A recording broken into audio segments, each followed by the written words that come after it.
Jimmy Stynes was a giant, in every sense of the word, right from the very first moment I laid eyes on him. It'd be wrong to suggest that we were close from day one. He was a novelty, and for a 16-year-old kid from country Victoria, he fulfilled all of my preconceived notions of what an Irishman should be. Pale, lean, with an accent that was perfect for telling Irish jokes. Beyond that, I didn't give him too much thought.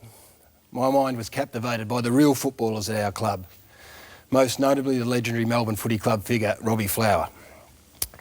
He was the man I aspired to be. How did it come to pass then, 27 years down the track, with the greatest respect to Robbie, that the Irish curiosity that I first encountered on the car park outside the MCG was to become and will remain the person that I judge and measure myself by? With time and age or some form or degree of maturity comes perspective, and I realised that life is more than just football. And I now see the irony in that I was to become the leader of the football club and help set a standard for others to follow, while all the while it was Jim who was doing the real leading and setting the real standard. I see that with such clarity now. I didn't then, and it led to doubts about Jimmy. Why was he not fanatical and obsessed like I was? Why did it appear that football was just a game to him where it was much more to me? Why could he smile an hour after a losing game, whereas it took me a weekend to get over it?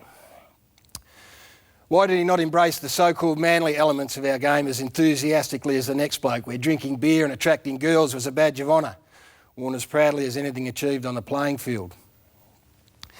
Why could he be as passionate about the welfare of others outside the club when I was predominantly obsessed with what happened solely within? Why was he so prepared to buck the system and explore an alternative path when the rest of us were so aligned to the one that had been trod so rigidly for decades? Why did he not shy away from displaying his emotions where I saw it as a weakness to do so? Why was he so fervently proud of his Irish heritage when I had barely given mine a second thought? Why was he so sensitive to issues of racial and religious tolerance ahead of his time, while I was ignorantly part of the problem? I thought he had it all wrong. What I now know to be true is that my doubts were less about Jim and more about myself. And I say that not self-consciously, but with some degree of pride. Because it means that I've truly come to appreciate the man that Jim Stynes was.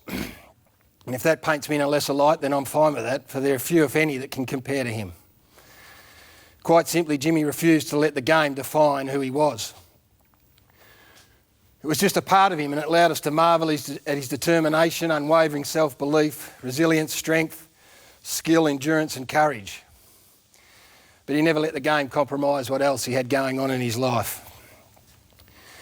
He showed me that you can be committed but not obsessive, the need to separate the playing field from the field of life, that you can gain satisfaction out of the contest regardless of the result, that you could enjoy the environment and male bonding that footy provided, but always maintain a sensitivity to what is right and wrong, that you never get so tunnel vision that you don't recognise the needs of others, that you can be both compassionate and ruthless in the pursuit of excellence. He was secure enough to know that displaying vulnerability can be a strength and not a weakness. So now he's left us, and it doesn't feel right or fair in any way. I was honoured to have been able to spend some intimate time with him in the past few months, and I'll never forget those moments. We laughed more than we cried, which, as I've written about, was consistent throughout our relationship. I took a photo on one of the last occasions I sat with him and had the chance to say goodbye. It is deeply personal and highly symbolic of our 27-year friendship. It will serve as a constant reminder of him, what he stood for and how profound an impact he had on me, of just how right he got his 45 years. The photo will sit on my wall at home, and every time I look at it, I will think of the man he was and the one I can only ever hope to be. I love you, Jimmy.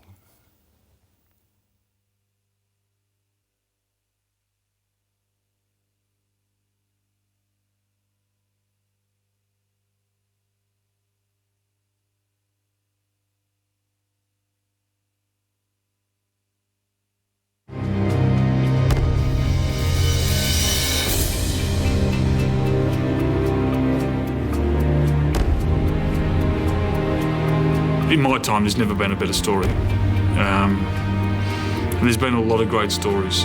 Not one of the greatest football story that we'll have. Not only did he learn the game after not having seen it, not having been brought up with it, but he actually probably got it as well as anyone else. A young kid comes from Ireland, never played the game before, makes good in his skill set to be able to get a game in the first place, but then win the best award in the world for football. So we declare Jim Stynes from the Melbourne Football Club the winner of the 1991 Brownlow Medal. I mean, his list just goes on and on and on. In lots of ways, he changed the game, the way he played. Stynes superbly done. 40 metres out, snaps and kicks it. The thing I loved the most about Jimmy as a player was just his resilience, just his toughness, just to week after week to compete. You always knew that you were going to get 100% effort from him. If you ever went into battle, you always knew what you were going to get. And that was an inspiration on its own. You could back him in, he'd lead from the front.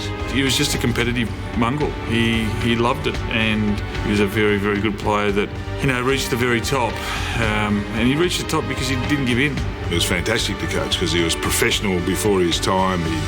There wasn't anything that he wasn't prepared to do to get himself up to play. He had an enormous capacity to be able to run all over the ground and get into positions. Well, he had great fitness and stamina in that sense, but he had great inner strength in himself to push himself beyond. It's not about the size and the marrow, it's the size and the fight of the man.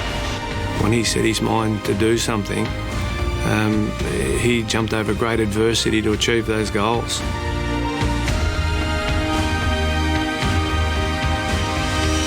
He leaves the Melbourne Football Club, I think, the most important person that the footy club has had go through their doors in the last 100 years.